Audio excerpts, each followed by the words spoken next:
السلام علیکم میرے پیارے پیارے سامعین. آج ہم ناول کمپلیٹ کرنے کی پوری کوشش کریں گے. ناول کو بغیر کسی دیری کے آغاز کرتے ہیں تاکہ آپ سب کا ٹائم ضائع نہ ہو. تو شروع کرتے ہیں. آہل شاہ نے کہا تو شائستہ کی آنکھیں حیرت کی زیادتی سے پھٹ گئیں. ہائے اللہ جی صاحب جی، تو مطلب وہ آپ کے بارے میں باتیں کر رہی تھیں؟ اس نے تو نہ جانے آپ کے بارے میں کیا کیا سوچ رکھا ہے. وہ تو آپ کو شادی شدہ سمجھتی ہے. ملازمہ جلدی سے بولی تو وہ دھیمی سی مسکراہٹ کے ساتھ مسکرا دیا. فکر مت کیجیے، جلد ہی اس کی غلط فہمی دور کر دوں گا. وہ کہتے ہوئے اٹھا اور پھر کمرے کی جانب بڑھ گیا. اگلے 2-3 دن اس کی مصروفیت میں گزرے تھے. تیسرے دن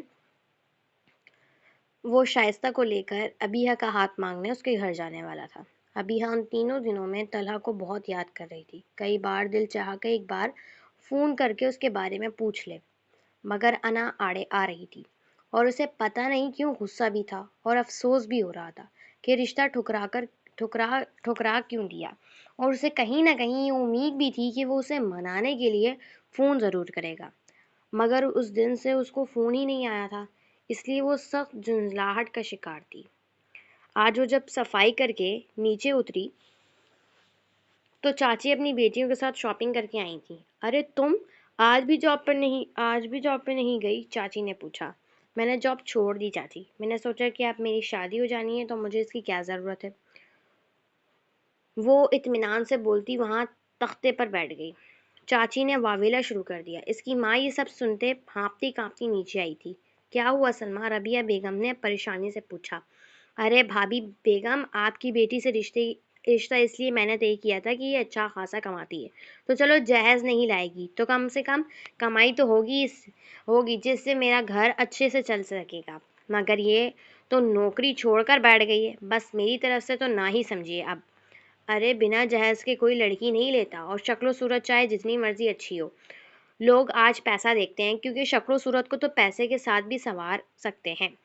چاچی نے زہر اگلا تھا. اماں یہ کیا کہہ رہی ہو؟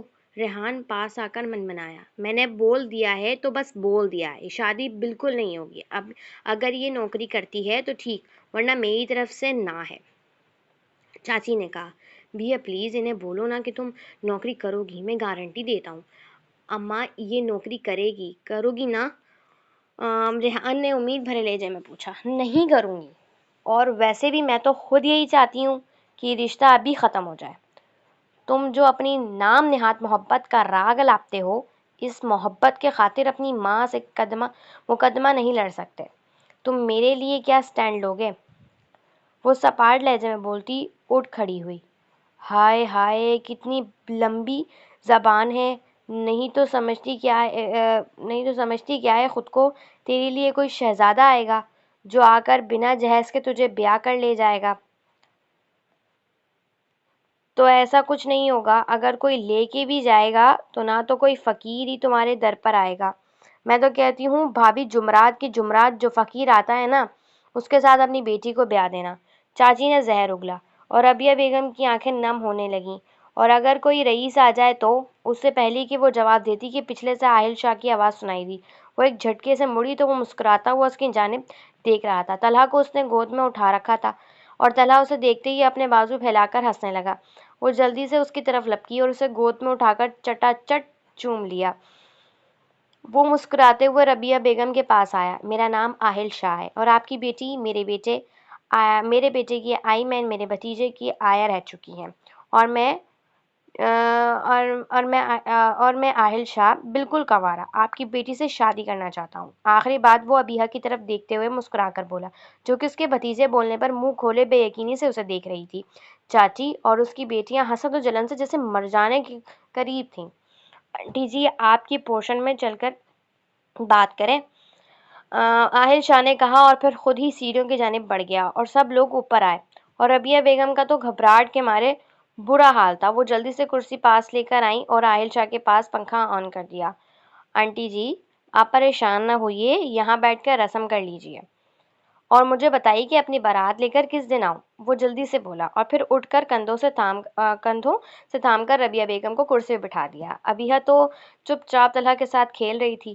پھر کچھ دیر کے بعد جب ربیہ بیگم چائے بنانے کے لیے کچن میں اٹھ کر گئیں تو وہ مسکراتے ہوئے شائستہ کی جانب مڑا۔ آنٹی جی کے ساتھ جا کر کچن کا کام کیجیے، مجھے اپنے ہونے والی بیگم صاحبہ سے بات کرنی ہے، وہ بولا۔ شائستہ کے جانے کے بعد آہل شاہ نے اس کا ہاتھ تھام کر اس کی آنکھوں میں دیکھا تو وہ جلدی سے آنکھیں پھیر گئی۔ بیا، تم ہمیشہ سے اتنا کم بولتی تھی، پھر ایک دم سے اتنا زیادہ کیسے بولنے لگ گئی؟ وہ مسکرا کر بولا تو ابیہ نے بے یقینی سے سر اٹھا کر اسے دیکھا۔ یہی سوچ رہی ہو کہ مجھے کیسے پتہ چلا؟ تم اگر نہیں بتاتی تو مجھے پتہ نہیں چلتا۔ خیر، جس سے ڈسکس کیا تھا نا اس نے بتایا۔ اتنی محبت کرتی تھی تو بتایا کیوں نہیں؟ وہ اس کے دونوں ہاتھوں کو تھامتے ہوئے نرم لہجے میں بولا تو ابیہ نے نم آنکھوں سے اسے دیکھا۔ کیسے بتاتی؟ مجھے لگا کہ آپ شادی شدہ ہیں اور میں اپنی محبت میں شراکت برداشت نہیں کر سکتی، اور کسی ایسے شخص سے بالکل محبت نہیں جو کسی اور کا ہوا ہو۔ اور وہ آہستہ سے بولی، اچھا جی، اتنی انا پرست ہو؟ خیر، مجھے ایسے ہی بہت پیاری لگتی ہو، تھوڑی نکچڑی سی، تھوڑی وسیلی۔ وہ اس کی چھوٹی سی ناک کو دباتے ہوئے شرارتی انداز میں بولا تو وہ اسے گھورنے لگی، مگر اس کی پرشوق نگاہوں کی تاب نہ لاتے ہوئے سر جھکا کر ہلکا سا مسکراتی۔ اتنے سال کیا کیا؟ آہل شاہ نے پوچھا۔ آپ کے دیے ہوئے گجرے سنبھالنے کا کام، وہ آہستہ سے بولی۔ ریئلی؟ مطلب تم نے آج تک وہ گجرے سنبھال کر رکھے ہیں؟ اوہ مائی گاڈ، کتنی لکی ہوں میں، کتنی لکی ہوں میں، مجھ سے کوئی اتنی محبت کرتا ہے۔ وہ مسکرا کر بولا تو وہ جواباً ہلکا سا مسکرا دی۔ آج کچھ نہیں بولو گی میری لڑاکو؟ آہل شاہ نے پوچھا تو وہ نفی میں سر ہلا گئی۔ شکایتیں ختم ہو چکی ہیں تو جھگڑا کیسا؟ وہ دھیمے سے لہجے میں بولتی اسے مسکرانے پہ مجبور کر گئی۔ پھر کچھ دنوں کے بعد آہل شاہ کی بہن جب لندن سے آئی تو وہ مختصر سی بارات لے کر اسے رخصت کرنے آیا اور دھوم دھام سے ولیمہ ہوا۔ چاچی اور اس کی بیٹیاں تو جل بھن گئی تھیں، مگر وہ دونوں اسٹیج پر ایک دوسرے کی باہوں میں باہیں ڈالے ہر ایک کی نگاہوں کا مرکز بنے ہوئے تھے۔